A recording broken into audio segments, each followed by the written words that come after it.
Raja Petra.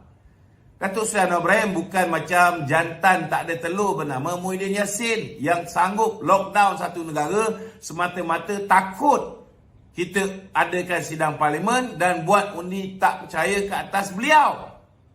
Datuk Seri Anwar Ibrahim bila dah diangkat saja menjadi Perdana Menteri, perkara pertama yang dia katakan pada 19 hari bulan Januari. Ni betul kan? 19 Januari ni akan diadakan undi percaya. 19 Disember. 19 Disember akan diadakan undi percaya. Kalau dia sendiri cakap dia nak adakan undi percaya, padahal tak perlu pun dia nak buat undi percaya ni. Kalau dia sendiri nak buat undi percaya tu, maknanya dia yakin tuan-tuan dia boleh dapat sokongan lebih daripada 112 kursi. Hari ni ada 148. Kalau tolak yang pening lalat cari 10 orang pun tinggal 138. Daripada 23 orang ahli parlimen GPS yang membantah kerjasama dengan PAS ni ada 13. Kalau pun nak menyokong sebelah sana pun 10. Itu pun nak buat apa tuan-tuan? Hari ini salah seorang daripada Timbalan Perdana Menteri datangnya daripada GPS. Yang dulu ditawarkan jawatan Timbalan Perdana Menteri pun daripada GPS juga. Lainlah kalau Muhyiddin nak wujudkan Perdana Menteri 1 daripada Semenanjung, Perdana Menteri 2 daripada Sarawak. Mungkinlah. Mungkin yang 10 orang ni boleh berubah balik menyokong Muhyiddin Yassin. Tapi mana masuk akal tuan-tuan? Jadi apa perlu kita nak bimbang? Kalau katalah worst case scenario, hilang lagi 10. Hilang lagi 10. Masih ada lagi 100 berapa?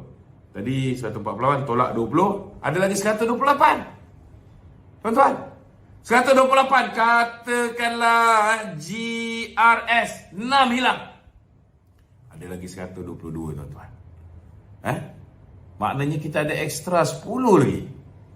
Jadi saya nak beritahu tuan-tuan, kalau dengar ayat-ayat daripada Raja Petra ni, memang tuan-tuan akan confuse. Sebab kerja dia kalau dia tak boleh yakinkan tuan-tuan untuk menyokong Perikatan Nasional, cukup dengan membuat tuan-tuan confused. Itu pun dah kira kejayaan bagi dia. He is going to be taken care by Muhyiddin Yassin. Yang untung dia. Yang pening kepala tuan-tuan. Lepas tu WhatsApp saya bukan. Aduh, saya bagi nombor ni tuan-tuan. Kalau ada benda-benda penting baru WhatsApp saya Lepas tu janganlah pergi tengok orang macam Regi JC, pergi tengok orang macam Raja Petra. Regi JC dibayar oleh Tun Mahathir, Raja Petra dibayar oleh Perikatan Nasional. Kalau tuan-tuan dengar ada orang ni cakap, memang tuan-tuan akan pening kepala. Sampai kan ada orang tanya, betul ke Datuk Seri Anwar buat kudeta ke atas Muhyiddin Yassin? Bila masa Muhyiddin Yassin jadi Perdana Menteri? Aduh, kadang-kadang saya ni geram juga tuan-tuan nak jawab ni. Masuk kandang. Pening kepala tuan-tuan melayan kerana kawan-kawan kita ni. Jadi saya harap mulai malam ni saudara bacalah doa sebelum tidur malam ni. Sahaja aku berhenti mendengar Raja Petra dan Regi JC kerana Allah Ta'ala.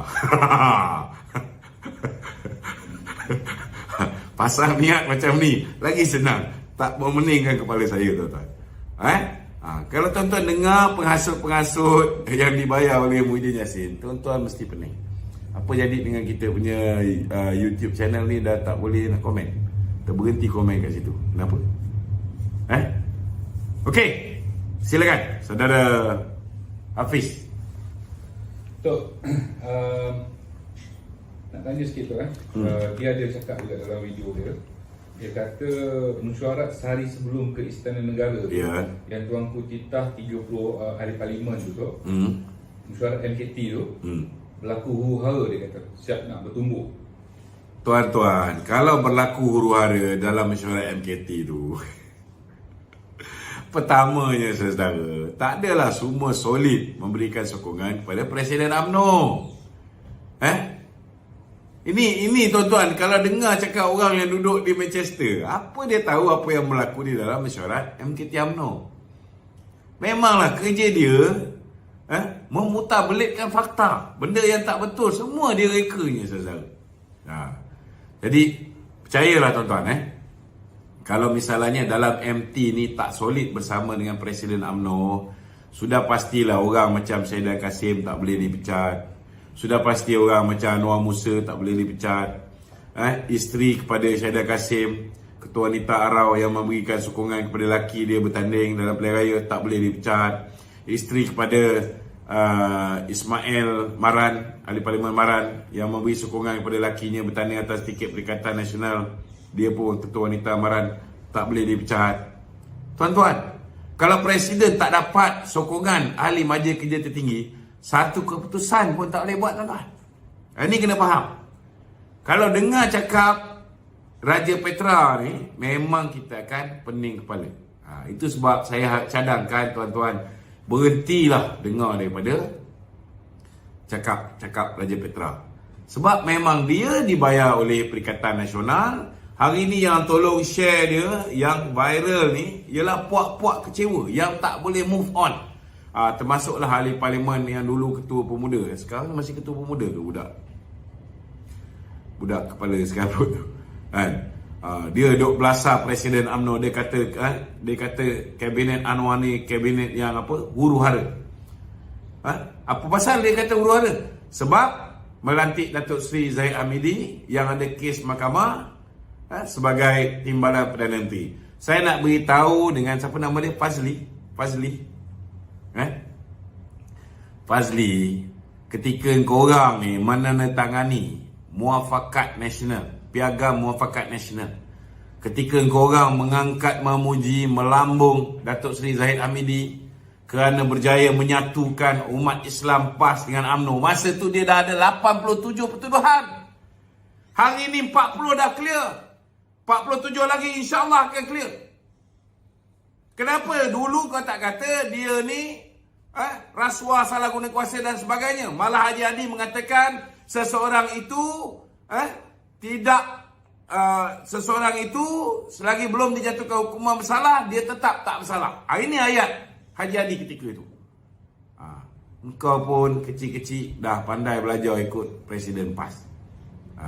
Kepala otak dah rosak macam Presiden PAS. Duk kata, ada keruh lah, apalah semua sekali kerana ada kes mahkamah. Masa dia pergi rumah Datuk Seri Zahid Hamidi memujuk supaya PAS dapat bekerjasama dengan UMNO dalam pilihan raya yang lepas, masa tu Datuk Seri Zahid dah bersih ke? Cuma tanya diri sendiri, jangan hipokrit lah, jangan apa ni cakap tak serupa bikin. Bila kamu perlukan Presiden UMNO, bila kamu perlukan UMNO, kamu sucikan Datuk Zahid sesuci-sucinya. Bila Datuk Zahid letak syarat nak kerjasama dengan UMNO, kena tinggalkan bersatu dulu. Kamu dah bayangkan, hilang jawatan, hilang royalti minyak, hilang dana politik. Tiba-tiba kamu kata bahawa kita tak boleh kerjasama, kita tangguhkan dulu kerjasama dengan UMNO kerana UMNO ada kru, ada kes mahkamah. Kau pergi rumah dia. Enak deh. Kau pergi rumah dia, okey je, tak ada masalah. Kau pergi pejabat UMNO, okey je. Kau buat berapa banyak dah perjumpaan dengan Presiden UMNO, tak ada masalah. Boleh tanda tangan Piagam Muafakat Nasional. Masa tu dia ada 87 pertuduhan. Hari ni 40 dah clear. Lagi 47, InsyaAllah clear. Sebab orang yang silap menggunakan buku cek, orang tu dah mengaku dalam mahkamah. Hakim pun dah pergi tengok, betul ke 2 biji banglo ni didiami oleh Datuk Zahid. Dah pergi tengok, 1 banglo dijadikan pusat pengajian untuk orang dewasa, 1 lagi banglo dijadikan pusat tahfiz untuk anak-anak kita. InsyaAllah saya yakin boleh lepas kes ni. So apa benda ni? Apa benda ni? Yang dia buta mata, dia kerjasama dengan Azmin Ali tu. Azmin Ali tu terang lagi bersuluh, ada video lagi. Tak ada pun dia cakap keruh ke, kerah ke, kerih ke, keruh ke, tak ada. Semua dia peluk molek saja. Kemudian bila nak dapat sokongan untuk Muhyiddin, yang Rogol Amah pun menyokong mereka. Tak ada pun dia kata keruh ke, kelabu ke, kabur ke, tak ada. Semua okey. Xavier Jayakumar, yang dia punya proksi kena tangkap sekali dengan berjuta ringgit dalam akaun, dekat dalam tangan pun ada berjuta ringgit. Tak ada pun orang bising. Jadi cakap tu biarlah berpada-pada, berpada-pada. Korang kena ingat. Lepas ni korang pula silap-silap akan turun naik mahkamah. Jangan sampai UMNO pula cakap kita terpaksa tangguhkan kerjasama dengan PAS kerana PAS ni parti yang keruh. Okey. Dia ada cakap juga tu. Dia kata tuanku ada titah untuk Anwar jelaskan kedudukan dia sebagai PM. Ini bila masa pula tuanku pergi beritahu dengan Raja Petra ni nak jelaskan kedudukan Anwar sebagai PM? Anwar dah beritahu 19 hari bulan. Ni lagi berapa ni? Hari ni 12 hari bulan. Maknanya lagi seminggu beliau akan di apa ni? Kedudukan beliau sebagai Perdana Menteri akan diabsahkan di dalam parlimen. Yang ini kalau orang tak ada simple majority, takkan berani buat. Kalau orang yang tak bersedia, dia dah ada simple majority, tetapi dia pun tahu bahawa orang yang di dalam simple majority yang dia ada tu pun boleh dibeli oleh pihak musuh. Kalau dia tak bersedia untuk berhadapan dengan benda ni, dia takkan berani buat undi percaya ke atas diri dia sendiri. Dia takkan berani, tuan-tuan. Tapi anak boleh berani. Jadi daripada tuan-tuan pening kepala memikirkan pasal cerita-cerita dongeng Raja Petra ni, saudara, mentang-mentang lah dia punya nama depan ada raja, dia boleh kata tuanku suruh ni, macam semuanya betul kan. Ini fitnah, saudara. Dan saya rasa kita tak payah pening kepala, tutup semua sekali, jangan lagi dengar Regi Jesse, jangan lagi dengar daripada Mat Ketum Raja Petra ni, jadi kita pun tak confused. Tutup. Yang penting 19 hari bulan nanti tolong buka parlimen punya session, tengok sendiri. Ketika itu keabsahan Datuk Seri Anwar Ibrahim sebagai Perdana Menteri akan disahkan, insya-Allah. Okey, ada soalan lain? Satu lagi tu. Ya. Nilai tu soalan berkenaan dengan ada deruan angin kencang mengatakan Hisham sedang giat jalankan usaha untuk gagalkan undi percaya di parlimen itu. Ya, kita pun tahu sekarang ni dia ada buat perundingan dengan Muhyiddin, dengan seorang lagi di atas di atas kapal layar di pulau-pulau. Kita tahu. Kita tahu, bukan kita tak tahu. Banyak perjumpaan-perjumpaan yang dia orang buat, dia orang atur dalam negara, luar negara. Tak apalah, tuan-tuan. Yang penting sekali, saudara, kita percaya dengan ketentuan Allah. Kalau Allah kata dia nak kerajaan ni kekal, insya-Allah kekal. Kalau Allah kata cukuplah 6 bulan, maka 6 bulanlah kerajaan ni. Kalau Allah kata bagilah peluang kerajaan ni memerintah 5 tahun, kita tengok macam mana. Saya cakap terus terang, saya tak nafikan tugas dan tanggungjawab kepimpinan kerajaan dan UMNO besar, tuan-tuan. Saya tak bimbang takut orang Melayu menolak Barisan Nasional kerana kenyataan-kenyataan yang mungkin dikeluarkan oleh pemimpin DAP selepas ni. Saya tak bimbang, kerana saya yakin pemimpin DAP sekarang ni jauh lebih matang, jauh lebih bertolak ansur berbanding dulu, jauh lebih pragmatik, dan betul-betul dah berubah dan menghormati apa yang terkandung di dalam perlembagaan Malaysia. Cuma saya bimbang takut orang Melayu ni stigma mereka terhadap kenyataan-kenyataan yang pernah dikeluarkan oleh DAP dulu. Jadi takut mereka menghukum DAP yang sekarang di bawah pimpinan Anthony Loke ni sama macam DAP yang dulu yang dipimpin oleh Lim Guan Eng. Yang ini yang saya bimbang. Itu sebab kita harap kedua-dua belah pihak kena mainkan peranan.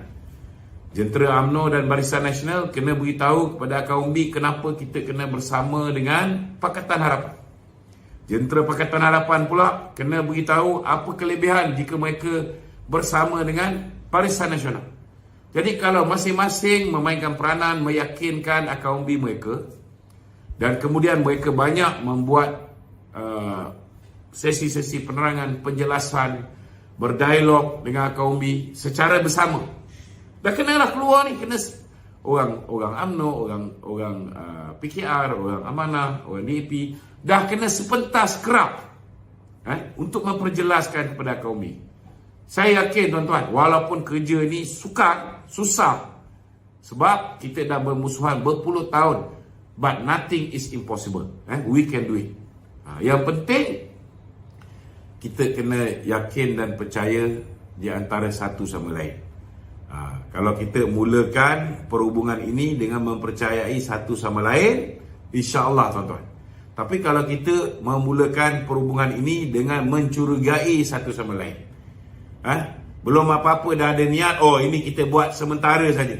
Sedangkan usaha sama antara parti terbesar orang Melayu ni dengan parti yang mendapat sokongan terbesar masyarakat bukan Melayu, dua ni kalau bersatu, saudara, banyak kursi kita boleh menang.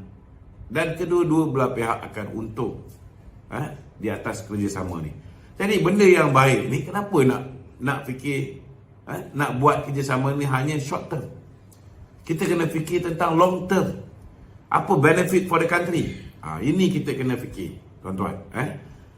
Kita akan, pertama sekali kita akan berhenti lagi bersifat rasis ni. We are going to put an end into racism. Benda ni saudara, kalau kita tak ada lagi pihak-pihak yang sentiasa bersifat rasis, sentiasa mencurigai kaum lain, kita boleh prosper bersama, kita boleh hidup aman, damai, tenteram, ekonomi akan lebih mantap, insya-Allah tuan-tuan. Apa saja rintangan, insya-Allah kita boleh hadapi. Okey, ada lagi soalan? Satu lagi dok. Ya. Pengurusi FINAS dipecat serta-merta. Memang patut kena pecat pun. Sebabnya kalau kita dah ada kerajaan baru, sudah pastilah kita nak memilih mereka-mereka yang kita yakin mendukung kerajaan perpaduan ni. Takkan kita nak pilih orang yang dibayar oleh Syamuddin, ataupun orang yang dibayar oleh geng-geng pengkhianat ni, yang kerja dia tak lain, kita belum selesai lagi buat kerajaan perpaduan ni, dia dah duk sibuk, duk tekan presiden untuk letak jawatan. Kita ada berapa banyak lagi orang yang setia, bagilah kat orang ni. Dan tak semestinya kursi tu orang UMNO yang akan dapat. Sekarang kita kerajaan perpaduan. Mungkin kursi itu orang PKR yang dapat, mungkin kursi itu orang DAP yang dapat, mungkin kursi itu orang Amanah yang dapat. Dan nama pun kerajaan perpaduan, it's a collusion.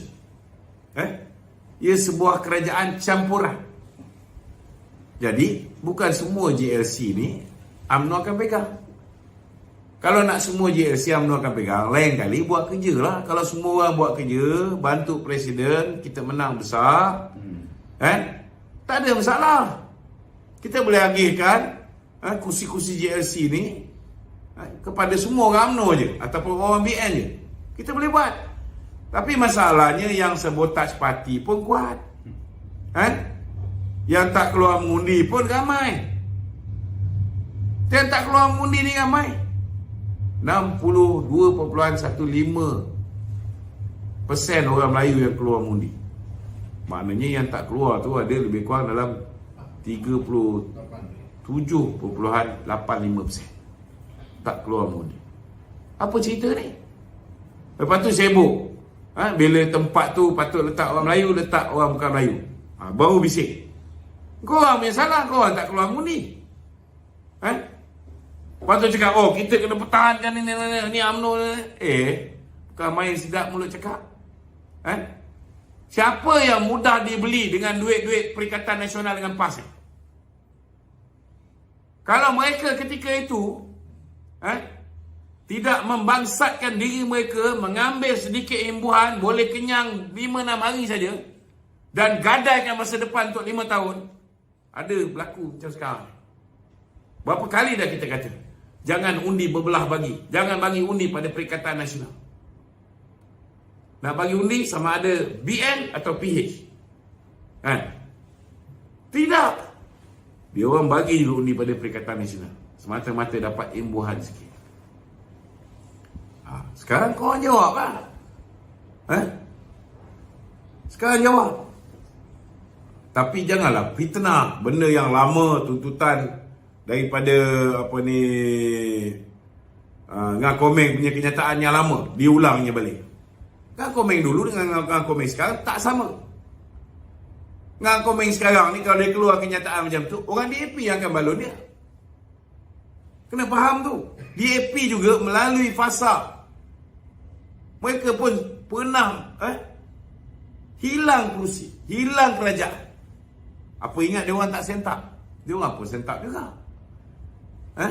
Akibat daripada kenyataan-kenyataan yang mereka dulu pernah buat, yang menyebabkan orang Melayu marah, yang menyebabkan bersatu akhirnya keluar khianati mereka. Mereka pun nak elakkan daripada mengulangi kesilapan yang lalu. So ini bagus, kerana ianya akan menyebabkan mereka lebih bertolak ansur. Mereka akan lebih menghormati perasaan orang lain. Dan kita pun kena make sure kita jangan pula keluarkan kenyataan-kenyataan macam Papa Gomo. Mulut kita ni jangan macam Papa Gomo, nak tarik kerakyatan orang sana, nak tarik kerakyatan orang sini. Cakap tak pakai otak, pakai kepala lutut. Tak boleh macam tu. Cukuplah. Aku kan geram ni kan. Aku sekolah kan ramai orang nanti kan. Ada lagi? Tak ada. Tak ada?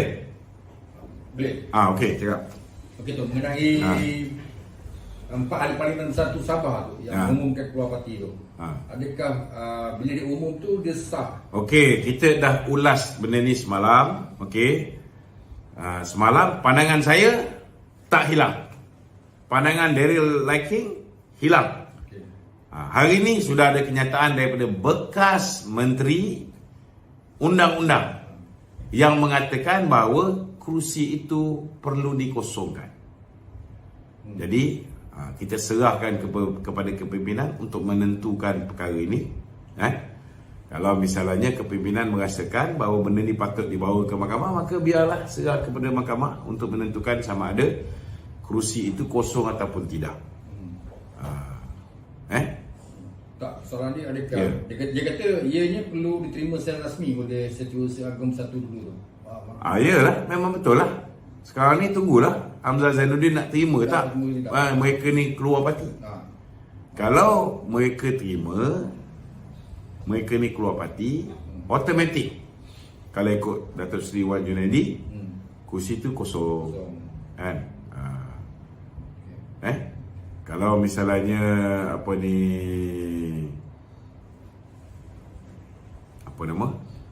kalau misalnya Hamzah panggil 4 orang ni, so mereka fikir balik, dia orang ni pandai, dia orang ada banyak cara yang boleh menyebabkan orang fikir balik, kan? Daripada nak buat pilihan raya, yang 4 orang ni belum tentu dapat jadi calon pilihan raya balik.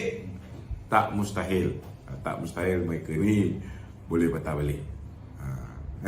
Jadi apa pun kita serahkan kepada pihak yang berkenaan untuk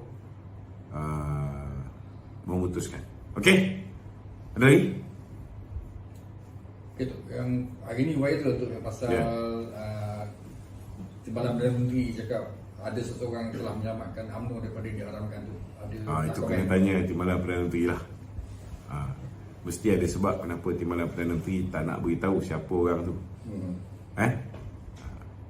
Saya tahu tapi biarlah. Benda ni diungkap oleh Timbalan Perdana Menteri. Jadi biarlah benda ni kalau nak didedahkan siapa pun, biarlah TPM yang mendedahkannya.